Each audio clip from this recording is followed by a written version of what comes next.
এবার বিদেশ ফেরত সব যাত্রীরই বিমানবন্দরে করোনা পরীক্ষা বাধ্যতামূলক করতে চায় পররাষ্ট্র মন্ত্রণালয়, এমনকি করোনা নেগেটিভ সনদধারীদেরও। নমুনা সংগ্রহে বিমানবন্দরেই আরটি-পিসিআর ল্যাব বসানোর প্রস্তুতিও নেওয়া হচ্ছে বলে জানান পররাষ্ট্রমন্ত্রী একে আব্দুল মোমেন।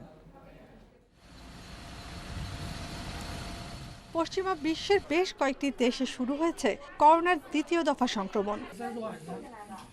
এ পরিস্থিতি মোকাবেলায় এবার বিদেশ ফেরতের বিষয়ে কঠোর অবস্থানে সরকার। এরই অংশ হিসেবে বিমানবন্দরে বিদেশ থেকে আসা সব যাত্রীর জন্য করোনা পরীক্ষা বাধ্যতামূলক করার সুপারিশ করেছে পররাষ্ট্র মন্ত্রণালয়। মন্ত্রী বলেন, নমুনার ফলাফল 24 ঘন্টার মধ্যে দিতে প্রয়োজনীয় ব্যবস্থা নেওয়ার জন্য স্বাস্থ্য মন্ত্রণালয়কেও জানানো হয়েছে। প্রথম আসার পরে প্রত্যেকটি আমরা টেস্ট করব। একদিন আমাদের রেজাল্ট দেখব, আমরা পিসিআর টেস্ট করব। এয়ারপোর্টে যদি মনে হয় নেগেটিভ আছে তখন they will go for self quarantine. যারা নেগেটিভ নিয়ে আসেন তাদেরও আমরা দেখব তাদের কোনো রকমের অবস্থার পরিবর্তন হয়েছে কিনা। বহির্বিশ্বের সঙ্গে এখনই আকাশপথে যোগাযোগ বন্ধ করতে চায় না সরকার, তবে পরিস্থিতি পর্যবেক্ষণ করে প্রয়োজনে সিদ্ধান্ত বদলাতে পারে বলেও জানান পররাষ্ট্রমন্ত্রী। ফ্লাইট বন্ধ কি খোলা ডিপেন্ড করবে অবস্থার পরিপ্রেক্ষিতে।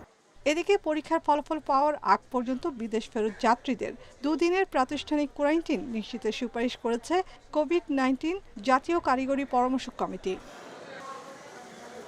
নাফিজাতুল্লাহ, ইন্ডিপেন্ডেন্ট নিউজ, ঢাকা।